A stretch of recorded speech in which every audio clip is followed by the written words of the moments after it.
फ़लस्तीन और इज़राइल के युद्ध ने यह पूरे दुनिया को बताया और चौंका दिया कि अगर आप युद्ध की पुरानी नीति पर चल रहे हैं तो आप सपने में चल रहे हैं। यानी बदलते देश के साथ, बदलते प्रारूप के साथ जो है आपको भी यानी सेना को भी बदलने का काम होना चाहिए। और इसी लक्ष्य में जो आप देखिए कि ऐसे-ऐसे अत्याधुनिक ड्रोन और सुसाइड ड्रोन जो हैं अब शामिल होने वाले हैं और शामिल हो चुके हैं हमारी सेना में। और इसकी क्या ख़ासियत है, एक्सपर्ट चेतन शर्मा हमारे साथ मौजूद हैं।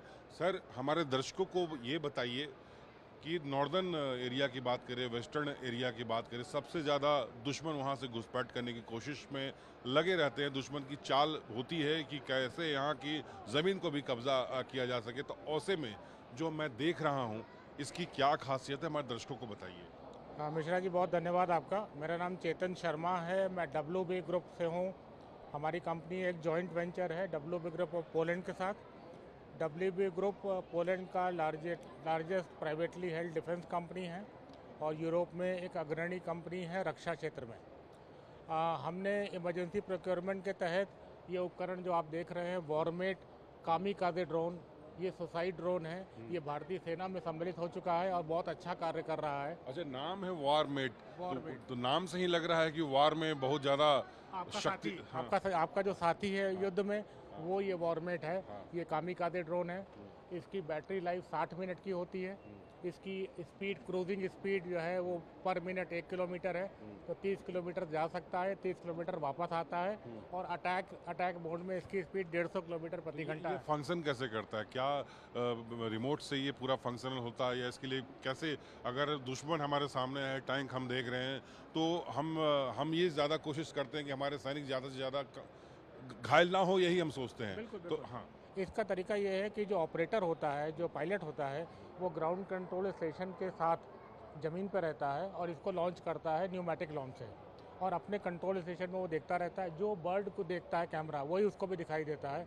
और जब उसको टारगेट लोकेट हो जाता है तो वो उस पर अटैक कर देता है। जैसा कि आपने बताया कि टारगेट होता है, फिर ये जो है फंक्शन करता है, अटैक करता है, तो दुश्मन को भी तो ये दिखाई देगा। वारमेट दुश्मन को भी तो दिखाई दे सकता है, जी। तो दुश्मन भी तो इस पर अटैक कर सकता है। इसकी खास बात यही है कि ये GPS डिनाइड एनवायरनमेंट में भी कार्य करता है। तो दुश्मन के रडार, उनके उपकरण इसको पकड़ नहीं पाते हैं, उन्हें बहुत दिक्कत आती है। दूसरा, इसकी जो फ्रीक्वेंसी हॉपिंग है, जो थर्मल रेडिएशन है, वो ना के बराबर है। इट इज़ ओनली 1 वाट, जो कि बहुत कम है, जिससे ये दुश्मन के उपकरणों के द्वारा पकड़ में नहीं आ पाता है। सर, अगर हम नॉर्दर्न इलाके की बात करें तो वहाँ मौसम इतनी ख़राब होती है कि आमतौर पर फाइटर हेलीकॉप्टर भी उड़ान नहीं भर पाते हैं।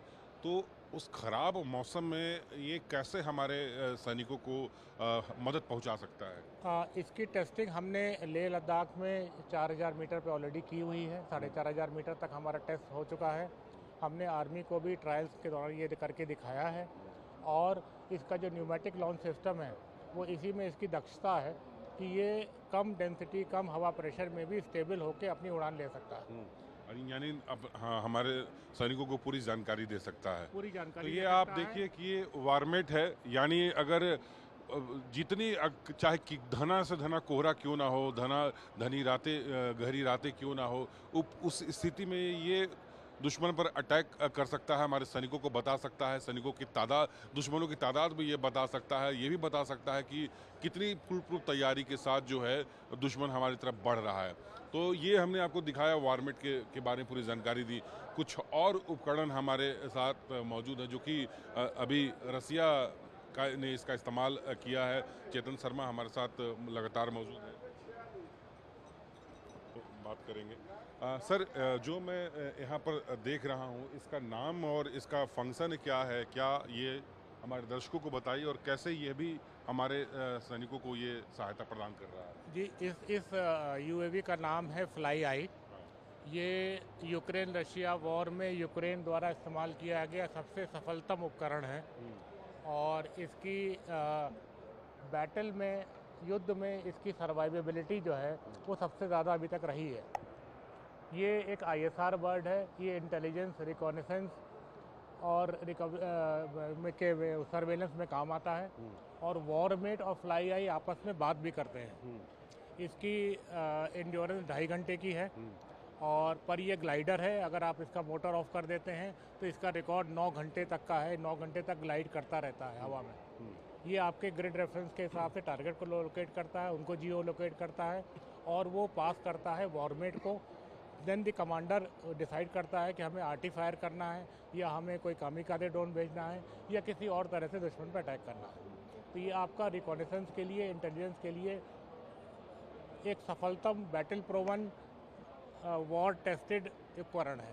सर, आपने रूस यूक्रेन युद्ध का चर्चा आपने किया, तो इस युद्ध ने पूरी दुनिया को यह बताया कि कम्युनिकेशन सबसे अहम रोल निभाएगा और वायुसेना कितनी ताकतवर है, ये भी इस युद्ध ने पूरे दुनिया को बताया।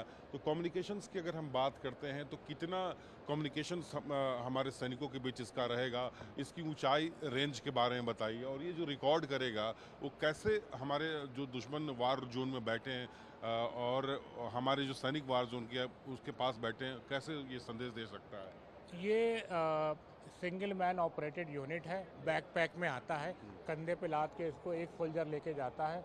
ये 12 किलो का हैंड लॉन्च वर्जन है, इसको हाथ से ही उड़ा देते हैं, इसके लिए किसी उपकरण की आवश्यकता नहीं है। जैसा मैंने बताया, इसका जो एमिशन है वो बहुत ही कम है, इसकी आवाज़ बहुत कम है और ये आपस में बात करते हैं तो ग्राउंड कंट्रोल स्टेशन पे बिना फॉरवर्ड एरिया में जाए सैनिक बैठे बैठे देख सकता है कि हमारे दुश्मन कहाँ कहाँ हैं, उनकी क्या लोकेशन है, और उस हिसाब से कमांडर अपना डिसीजन ले सकता है कि हमें आगे कैसे बढ़ना है। इस ग्लाइडर का पूरा नाम क्या है सर। इसका नाम है फ्लाई आई।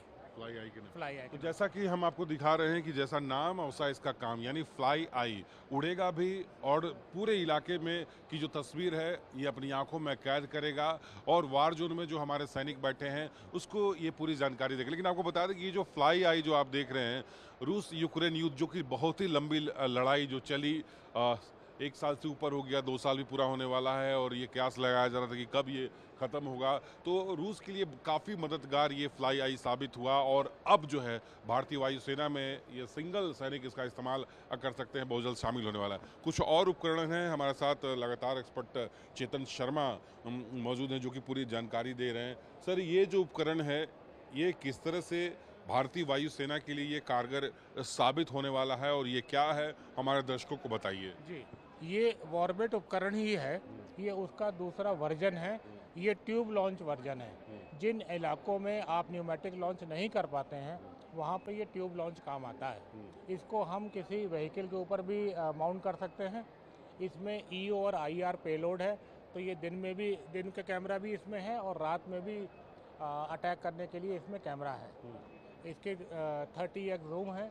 तो जो कैमरे की आप बात बता रहे हैं, जिसका मैं देख रहा हूँ, जी जी। सपोज कीजिए कि मैं यहाँ पर खड़ा हूँ, मेरे सैनिक यहाँ खड़े हैं और सामने विशाल दीवार है या फिर पहाड़ है, तो उसको क्या डिटेक्ट कर पाएगा उसके पीछे ये कैमरा। नहीं, इसमें क्या है, लाइन ऑफ साइट आपको होना ज़रूरी है। हाँ। 30 किलोमीटर तक की इसकी रेंज है, 60 मिनट की इसकी बैटरी लाइफ है। जैसा मैंने पहले आपको बताया, ये 60 किलोमीटर प्रति घंटे की रफ्तार से उड़ता है, तो 30 किलोमीटर जा सकता है, 30 किलोमीटर वापस आ सकता है। अटैक मोड में इसकी स्पीड हो जाती है 150 किलोमीटर प्रति घंटा। ये पूरी तरह से आत्मनिर्भर भारत के तहत बना हुआ है या ये किया हुआ है? जैसा मैंने बताया, ये हमारी एक जॉइंट वेंचर कंपनी है। WB इंडिया ने निवेश किया है उत्तर प्रदेश के डिफेंस कॉरिडोर में, और झांसी नोड में हमने एक अच्छी खासी ज़मीन ली हुई है यूपी एडा के थ्रू, और वहाँ पे हम अपना फैक्ट्री, अपना मैन्युफैक्चरिंग यूनिट, अपनी असेंबली लाइन की शुरुआत कर रहे हैं, जिससे मेक इन इंडिया के तहत भारतीय सेना को आज की समय में जो लेटेस्ट उपकरण हैं, जो बैटल प्रोवन है, वो हम पहुंचा सकें। तो आप देखिए कि लेटेस्ट की बात नहीं हो रही है, लेटेस्ट से लेटेस्ट की बात हो रही है, यानी तीनों सेना का ये अचीवमेंट है, कहा जाएगा कि वो करना चाहते हैं कि साल 2047 तक पूरी तरह से मेक इन इंडिया, यानी जितने भी हथियार होंगे वो आत्मनिर्भर भारत के तहत बने होंगे। अब तक में अगर पिछले कुछ सालों की बात करें तो जो हमारे पास उपकरण की ज़रूरत पड़ती थी या असलहे की, हथियार की ज़रूरत पड़ती थी, तो हम विदेश पर निर्भर हुआ करते थे। लेकिन ये जो टेक्नोलॉजी जो आप देख रहे हैं, ये टेक्नोलॉजी उभरता भारत और भारत की शक्ति को दर्शा रहा है। बेंगलुरु से कैमरा पर्सन नितिन के साथ पवन मिश्रा, न्यूज़ 24।